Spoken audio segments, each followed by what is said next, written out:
How's it going, everybody? My name is Absalom and welcome to my channel. Today I'm doing a video on the Voyage of Despair Easter egg and how to get this done. So first I want to show you which class setup I use and find to be the most efficient. I've also linked a class setup that can be used at level 1 or higher just in case you haven't leveled up yet. I've also placed timestamps for each individual step, so in case you already know some of the steps and you just want to skip forward, feel free to do so. I've also added a cheat sheet that you could print off and use as a checklist as you're going, just in case you want to go the extra mile. Okay, so let's get straight into this Easter egg with the very first step. So the first thing you want to do is make your way to the back of the boat where you're going to activate the Sentinel artifact that is located on the poop deck. Once you've activated this will open up all the restricted areas of the map, which will allow you to progress further throughout the Easter egg. And just a friendly tip, as you're working away from spawn to the poop deck, you can pick up a few of the shield pieces as well as some of the upgrade Kraken pieces. But don't worry, I will cover this later on. So once you've activated the Sentinel artifact and the animation follows, your next thing you want to do is open up Pack-a-Punch. If you don't know how to open up Pack-a-Punch, then I've linked a complete guide in my description below that should make this really simple and easy for you to do. After you've activated Pack-a-Punch, my favorite thing to do is build the shield.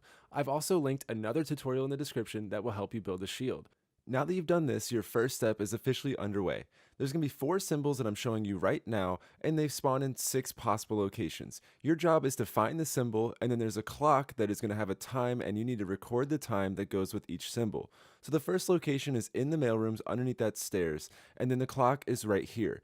This wasn't in my game, but if it was, I would record that time with the symbol that it correlates to. So if it's not there, then the next location is in the bridge just up the stairs, and it's going to be under a desk right here. Now in my game, I had the down symbol with the line through it. So I'm going to record that down, and then I'm going to come over to the clock that is right here and write down 11:05. So now I have one of my 4 symbols, and now I'm on to the next location, which is at the top of the grand staircase, and it's on this wall. And in my game, I had the down triangle. And then I'm going to run backwards over to the clock and record this time. In my game, it was 4:15. Also, just a quick reminder that these symbols and these times are completely random every single game. So now the next location is inside of the first class lounge, and it's going to be to the left inside of this window barrier. I had the up triangle with the line through it, so then I'm going to run to the clock, which is right above the fireplace, and record this time.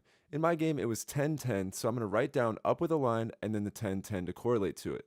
The 5th location that you could have one of these symbols spawn is inside of the galley, which is just outside the dining room. It'll be on this cabinet right here on the panel. And if it is in your game, then run to this clock right here and record the time that goes with that symbol. And for the final location, it's in the 3rd class berth, all the way down by the wooden stairs, where you'll see it behind that set of stairs, and then the clock is right behind it, and in my game I had 2:25 for the up triangle. For the second half of this step, we're going to be plugging in all of our times into specific dials, but right now we're only worried about the hours. So for the hours one, it works just like a clock where it's in increments of 1 hour, so you can move it right or left depending on what time it is. So starting with the first dial on the poop deck, it's to the left of the steering wheel, and this one is up with a line. So in my game, I had 10 o'clock, so I'm going to move it 2 to the left to make it 10 o'clock. And if you just look directly to your right, you'll find the down with the line dial. So in my game, it was 11 o'clock, and I move it 1 to the left for the 11 o'clock. Now we can move on to the other 2 dials that correlate to the remaining 2 symbols for the hours category. So you have to make your way all the way down to the engine room, where there's going to be dials in the middle of the room. So once you make it down here, then the first symbol is right here on the left side, and it goes to the up triangle. So I had 2 o'clock, so I move it 2 to the right. Then now the top right one goes to the down triangle, and in my game I had 4 o'clock, so I just move it 4 to the right. Now I'm done with the hours, and I can move on to the minutes, which are located across the ship in the bridge next to the steering wheel. These dials are very similar to the hours, except they work in increments of 5. Also, you'll know which dial is which because the symbol is in the middle of each dial. So the first one I had is the up triangle with 25 as the minutes. So I just move it to the right until I hit 25. The next one is down with a line, and that's only 5, so I move it just 1 increment. And then the third one was the down triangle, which is 15, so I just move it 3 to the right in order to make it 15 minutes. For the last one, I had up with a line, and that's 10 minutes, so I just move it 2 to the right in order to make it 10. Once you've done this, you'll have a sound activation letting you know you've done it. For the next part, you need to find 4 elemental outlets that can spawn in 6 possible locations. So the first one is in the states room, and as you can see, I have water sparking from my outlet. So I would write down states is the water location. Just remember that the point of this step is to find the 4 elemental outlets that are sparking in the 6 possible locations. For the next outlet, it's located at the very top of the grand staircase to the right, where you'll find it on this wall right here. So in my game, my outlet was sparking with the poison type. So I'm going to record down that the grand staircase is the poison. Now you can move on to the next location, which is just right here next to you in the first class lounge. It's going to be on the left side of the room on this little wooden pillar right here. Now in my game, I didn't have one, but if you had an elemental type sparking out of your outlet, you would write down first class lounge and then whichever one was sparking out of that outlet. And now to move on to the next possible location, it's just down one floor into the dining room, and it'll be on this left side on this wall right here. Now again, I did not have an element sparking out of my outlet, but if you did, just make sure that you record it and where it's at. Now to move on to the fifth out of the 6 locations. This one is located at the top of the aft deck, just to the right inside of this window barrier right here. So in my game, I had the electric element, and so I wrote down that the aft decks is where the electric element is. Now we can move on to the 6th and the final location for the outlets, which is just below the poop deck into the 3rd class berths, just one floor down. I also had an element which was fire, so I wrote down fire is in the 3rd class berths. Now to complete this step, you need to sacrifice each catalyst zombie next to the outlet that it corresponds to. Starting on round 6, the game will spawn in one catalyst at the start of every round, and then cycle between each catalyst until round 10. After that, it starts to spawn in at random, but this will make that step really simple. So in my game, I had a poison zombie spawn in on round 6, so I kill it next to the poison outlet, and if done correctly, you'll get a symbol that appears on the floor. In your game, you might have a different catalyst spawn in, but either way, just go to the outlet that it corresponds to and kill that catalyst. So my next one I had was water, so I kill the water next to the water outlet, and again, I have a symbol on the floor. So I'm going to quickly show you the rest of these catalysts and what it looks like when I'm doing this. So my next one I had was the electric zombie, so I kill it next to the aft decks where my electric outlet was, and then I get a symbol on the floor. Once I've done this, now I can move on to my 4th and final catalyst zombie, which was the fire one that's located inside of the 3rd class berths. So once you have all 4 symbols on the ground, you're ready to move on to the next part, which is completing the 4 trials.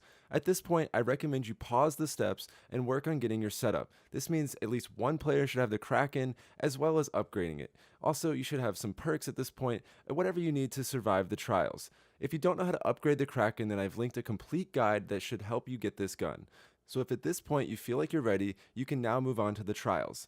The order of which you need to do this is poison, water, electric, and fire. So this is referring to the outlets that you've sacrificed the catalyst zombies at. This is why I recommend writing down the location next to the elemental outlet. So if you've done this, then you need to make your way to the poison outlet that is in your game. So in my game, it was at the top of the grand staircase, and then you need to have all players stand on the symbol until it lights up, and then hold and erect in order to be teleported to the first trial. So during these trials, you're going to have to survive an onslaught of zombies as well as Blightfathers in order to clear the area. For this one specifically, they only spawn from the 2 staircases right here, which makes it easy to camp and kill the zombies.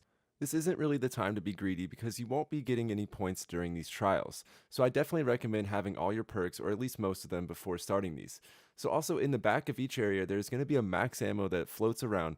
It won't go away, so don't get it until the very end of the trial. That way you can replenish your ammo before you move on to the next trial. So the last thing you need to worry about for these trials is collecting the Sentinel artifact. So once you've cleared the area, a white item is going to fly down from the sky, allowing you to interact with it and pick it up. Once you've done this, you are on to the next trial. So as I mentioned earlier, the next elemental outlet that you need to go to is the water one.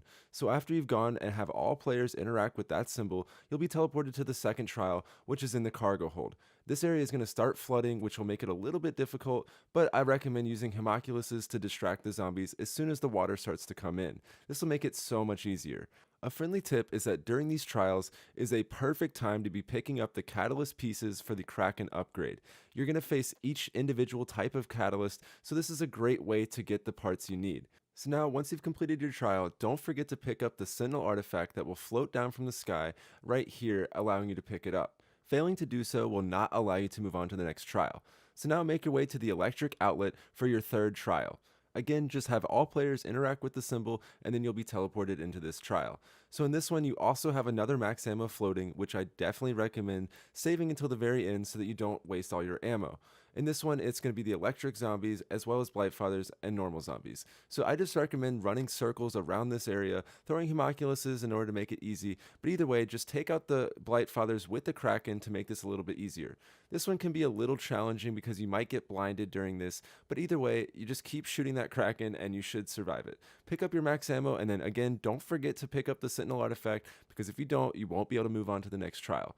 So the last symbol that you need to go to is your fire outlet. Again, just have all players interact and then teleport to the next trial. For this one, I recommend that you follow the path that I'm taking right here. So I have all players sit on top of this balcony and then just have each player face in the different direction so that you can cover both sides. This area is a lot easier to cover instead of having to run and get caught up in tight corners. So during this trial, you're going to have some stokers and normal zombies as well as fire catalyst zombies spawn in. Don't be afraid to use that Kraken in order to wipe out all the stokers and the catalyst. This thing is a beast, so don't be afraid to use it. Okay, so now that you've done this, you are done with the trials. Pick up the real Sentinel artifact that is floating at the bottom of this room, and now you need to get the elemental upgrade for the Kraken, that is the poison. If you don't know how to do this, again, I've linked a video in the description below that will make this easy. So once you have your poison Kraken, now make your way to the turbine room, which is right across where you finish your 4th trial. Now you're looking to shoot the 9 leaky pipes with your poison Kraken. If done correctly, you'll get a hit marker and then water will start spewing out of that pipe. So now I'm going to show you all 9 locations and where they're at so that you don't have to run around this room like a crazy person. Some of these spots are a little tricky to shoot, so I definitely recommend following exactly where I'm standing and where I'm aiming so that it's a little bit easier for you. Because the hit markers on the Kraken can be a little funky, but if you don't get the pipe to hit the first time, just keep shooting it until eventually you get a hit marker. During this step, I recommend that your teammate holds the final zombie in order to allow you to do this in peace. Also, try your best not to end the round, as this step can be a little funky and it might glitch out. So once you've shot all 9 pipes, then the room is going to start to fill up with water, and then you need to Pack-a-Punch the Sentinel artifact. If the Pack-a-Punch machine is already in your room, then feel free to Pack-a-Punch it as soon as the water is all the way filled up. If Pack-a-Punch is not in your room, do not end the round until the water is completely filled up. That's when you can kill the last zombie, and then Pack-a-Punch will spawn in at the start of the next round. If you don't do that, then you're going to fail the step and you'll have to start over. So either way, Pack-a-Punch the Sentinel artifact, wait just a moment, and then it's going to come out purple, allowing you to pick it up, and then you'll be on to the next step. At this point, the water has refilled in the areas of the turbine room and the cargo room, so feel free to drain this area as it's going to help you in this next step. This next one, you have to find 9 symbols around the map, so just hold interact until the symbol disappears. So the first one's in the engine room, and the second one is right behind that in the boiler room, and this one you have to go full prone in order to get it to disappear. Also, this order doesn't matter, you can do this in any order. So the next one is in the aft decks inside of this life preserver right there. Now you can move on to the lower grand staircase, and this is on the floor that the dining room is on. So the moon is located on that wall right there, and then just run downstairs and into the millionaire suites, where you'll find the next one underneath this nightstand right here. After that, just turn around and run down the hallway and run towards the states room, where you'll find the next one located in the bathroom on the right side of the wall behind this plant on the wall right there. So after that, now you can move upstairs to the bridge, where you'll find it inside of this room right here on the side of that wardrobe. Okay, now you can move up to the forecastle, and you'll find the sun symbol on this little beam right here. And then the last one is located in the mailrooms, which is just below the forecastle on this wall above this laundry bin. Okay, now that you've done this, we are officially on the planet step. This is one of the more difficult steps on the Easter egg. So you're going to go to the cargo hold, and when the water's drained, you'll see this little mobile of planets spawn in on top of this crate. Now this part, you have to hold interact, and then it's going to flash a specific order of planets. I recommend having a teammate cover you while you do this, and if you're in solo, recommend throwing a monkey or throwing down a specialist weapon. So what you're going to want to do is record the order of the planets. If you don't get it the first time around, don't worry, you can just hit it again, and it'll just keep looping and looping until eventually you get your order. So the thing about this is that it's different in every single game. So don't pay attention to what order I'm showing you in my game, because your game is most likely going to be different. But right now, I'm going to quickly show you which planets are which, so that when you activate it in your game, you know where they correlate to. So the first one I had was Jupiter, and then I had Mercury, Venus, Saturn, Uranus, Mars, Neptune, Moon, and then the Sun. And the Sun is always the ending one. So once you're confident on your order, now run to the boat deck, where now you'll see planets that have spawned into the sky. At this point, you need to shoot your first planet in your sequence, and then this blue orb is going to fall down and go to a specific location. I'm going to quickly show you where all these locations are so that you can go ahead and get ready. Each orb is going to fall to the same place that you activated the astronomical symbol in the previous step. To help you out, I've linked this picture in the description below that will help you reference it during your game. So in my game, I had Jupiter, so I shot that, and then the orb is going to land where I hit the astronomical symbol in the turbine room. I'm going to show you how this works in solo, just in case you don't have a teammate that can hold the zombies while you're hitting these orbs. So for this orb, it's a little bit tricky because it spawns on top of the staircase. So I recommend using the Kraken to clear out the zombies, and then run and jump over the symbol and interact with it as you pass through the orb in order to pick it up. So now you can move on to the second planet, and in my game I had Mercury. This one is the closest to the sun and it's just a little white dot. So once you've shot it, now a blue orb is going to fall down from the sky and land inside of the laundry bin that's just inside the mailrooms. It'll be located right here on your left, so just wait about 10 seconds or so and the orb will fall down and you'll be able to interact with it and pick it up. Now that you've done this, you can move on to the next planet. So my next planet was Venus, which is the orange planet that is next to the sun. This one is located in the Millionaire Suites, so if you start in spawn, that's an easy place to shoot the planet, and then it's going to be located right here on top of this bed. Now you can move on to the next planet, and in my game I had Saturn, so I also recommend shooting this one from spawn because the location for the orb is going to be inside of the bridge. So this one can get a little bit tight because it's just inside this little room on the chair. I recommend hitting the orb and then using your Kraken or your specialist weapon to escape all the zombies.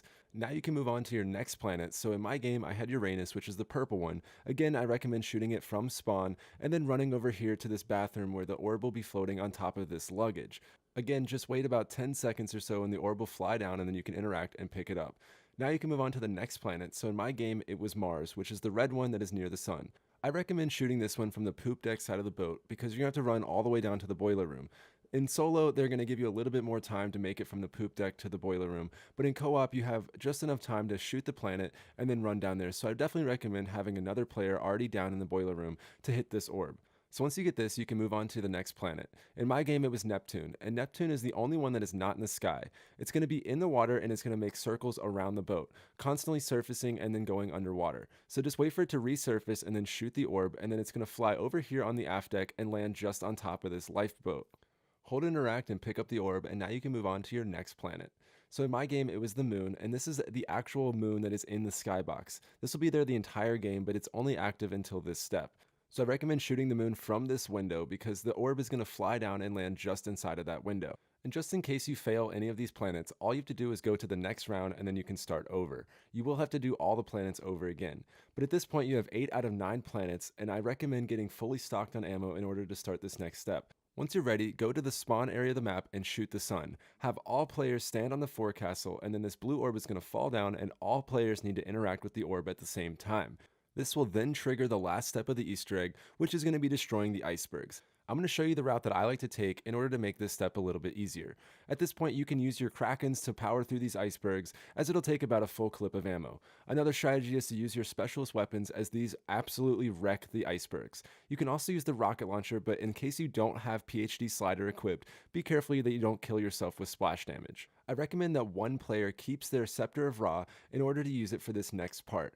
So because this iceberg step is a timed trial, and if you fail it, then you'll have to start over. So I recommend using your Scepter of Ra in order to legitimately skip the last few icebergs. This will help you out tremendously in the time aspect of this. So I recommend having all players cover the player that is using the scepter on the final iceberg. So have the person with the scepter shoot the iceberg that is just underneath the steering wheel on top of the poop deck. Also, just in case you're worried about our accuracy issues, it is just a visual glitch in co-op, and in reality my teammate is shooting the iceberg. If you choose not to skip this, then just continue along the path destroying the last 3 icebergs as you've been doing. If you're able to destroy the last iceberg on time, then the screen will flash white, allowing you to activate the boss portal on the floor. If not, then the screen will flash black and you'll have to start over. So at this point, you're done with the Easter egg and you're ready for the boss fight. I recommend getting your Pack-a-Punch Kraken, the Helian Salvo, as well as buying all of your perks. So if you've done this and you feel like you're completely ready for the boss fight, then have all players stand on the boss portal and interact with it in order to be teleported into the boss fight. So what follows next is a pretty cool sequence where all players need to swim across this ocean, and in actuality you are inside of the iceberg that is famously known for sinking the Titanic. So once all players have swam over here, have them all interact at the same time on the Sentinel artifact that is on the side of this tree. Now you're going to be teleported back to the poop deck where you're going to start one of 5 trials. So the way this boss fight works is that there's 5 trials and they all take place in different locations of the map. Completing one will then teleport you to the next one. So the first one is in the poop deck, and this one is just simply a survival based trial. The second one is in the turbine room, and it works just like the first one where it is a survival based trial. The third one is in the States room, and this is actually the first time that you fight the boss. I will cover how to do this as we go, but right now just pay attention to how this boss fight works. So the fourth one takes place on the side of the boat deck, and again it's just like the third one where it is fighting the boss. And the fifth trial is the most complicated of the five, but it takes place back on the poop deck, and you'll be fighting the boss in a little bit different way. So now you just need to keep your cool and keep your eye on the prize as you proceed into this very first trial. So the way this works is that a few stokers are going to spawn in, and you want to focus on killing those. If you do that, then some Blightfathers will then spawn in, and then you want to take those down. Not killing the Blightfathers and stokers will then just keep the round continually going. So you definitely want to focus on killing the stokers and then the Blightfathers as fast as possible in order to end this survival trial. So a good strategy during this is just to have all players run circles around the poop deck in order to easily kill all the zombies. Also, you're going to have a max ammo and a carpenter at all times during these trials, but I recommend only picking them up at the very end of each trial. This way you can blow your Kraken ammo the whole time and not really worry about running out. So now that you've done this, you can move on to the second trial. This one is located in the turbine room, and again, it's just like the first one where it is a survival-based trial. I recommend having all players camp near the max ammo and carpenters. This area is a lot easier to maintain and it doesn't get very congested. Also, don't worry about the blue symbols on the ground as they don't do anything to your player. All they do is make the zombies just a little bit stronger, but with the Kraken, nothing's really a problem. So just like in the first trial, make sure that you're focusing on killing all the stokers in order to make the Blightfathers spawn in. In co-op, it's going to be around 3 or 4 stokers in order to make a series of Blightfathers spawn in, and then you'll have to repeat this about 3 times in order to complete this trial. Once you've killed your last Blightfather, the screen will flash white, and then you'll be able to pick up your Max and Carpenter. Again, I recommend saving these until the very end of the trial so that you don't waste all your ammo. So now you're going to be teleported into the third trial, and this is the first time that you fight the boss. So I recommend running to this room right here in the States room, which is a little laundry room where you can pick up a shield piece. So to make this easy, have one player have the Helion salvo, and they're going to be the ones that shoot the boss when it fires its lasers. The other players should camp in the corners and cover the doorways. You can also use a homunculus to throw down the hallway to distract all the zombies. So the way this works is about every 10 seconds the boss will fire a laser down the hallway, and then the person with the Helion salvo needs to shoot the eye in order to damage the boss. Doing it like this will only take about 3 to 4 times in order to complete this phase. So if you are playing in solo, I do not recommend staying in this room, and instead I recommend staying in the very back of the States room furthest away from the boss. This way you can use a homunculus to keep the zombies off of you, and then run side to side in order to damage the boss with a Helion salvo. So during this trial, the boss does have one attack that he can use, which is shooting his laser. Getting hit by the laser will cause your player to start to freeze up, and at this point you won't be able to run around or shoot or use any of your weapons. Don't worry though, because this is super easy to escape, and all you need to do is melee your way out of it. Once you've completed this trial, don't forget to pick up your Max and Carpenter that spawn just outside that room, and get ready for the fourth trial.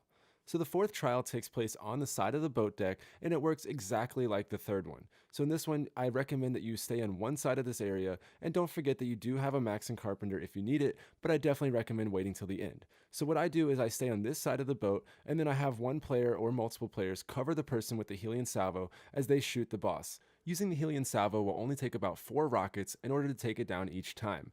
Also, just remember that you can only shoot the boss as the laser is firing. So whenever the laser fires, I recommend throwing a homunculus in order to keep the zombies off the player that is using the Helion salvo. So don't forget that the boss does have a few attacks, and that is just the laser that can freeze you, and again, just melee your way out of it if you get frozen, and the blue circles will be on the ground as well that can make the zombies a little bit stronger. Also, during this phase, Blightfathers and Stokers will spawn in, so definitely make sure that you take those down as quick as possible. Once you've done this, then make sure you collect your Max and your Carpenter, and now you're ready to move on to the 5th and final phase. So the way this trial works is that it's composed of 3 different waves. In each wave, the boss will fire its laser 3 times, and then after that, it's going to vibrate, and that's when the person that is shooting the boss needs to put around 8 shots of the Helion salvo in order to take it down. Failing to take it down during that part will down every single player in the game, so be very careful not to miss your shots. So to make this easy, I'm going to show you an entire wave, that way you can see an easy strategy in order to get this part done. So what I like to do is have the person with the Helion salvo sit on top of this balcony and shoot the boss as the lasers fire. Have all the other players cover this player as they are shooting the boss. At this point, then have all the players exit the balcony, and then you can just run circles around the poop deck. And then when the next laser fires, just repeat this step and run up the stairs, and then you can shoot the boss and cover the player. During this trial, Blightfathers and Stokers are going to start spawning in, and I definitely recommend taking those down as quick as possible in order to make this go a lot easier. So when the third laser fires, I recommend throwing a Homunculus in order to keep the zombies off you and buy you enough time to take it down during the third laser, as well as take it down during its bigger attack. If you don't have a Homunculus, then I recommend using the level 3 Scepter Dome, which will double as a way to revive yourself in case you go down. In solo, you can use a little bit more Homunculuses, and then use equipment to replenish your ammo or pick up the max ammo in order to make this go a lot easier. So right there, we completed the first of the 3 waves, and all you need to do now is repeat this process 2 more times in order to completely kill the boss. If you completely kill the boss, what you'll see is the screen will flash white, and then the cutscene will start to play. I've linked the cutscene below in the description just in case you want to watch it ahead of time. I really hope this tutorial helps you, and thank you so much for watching. My name is Absalom, and I hope to see you in my next video.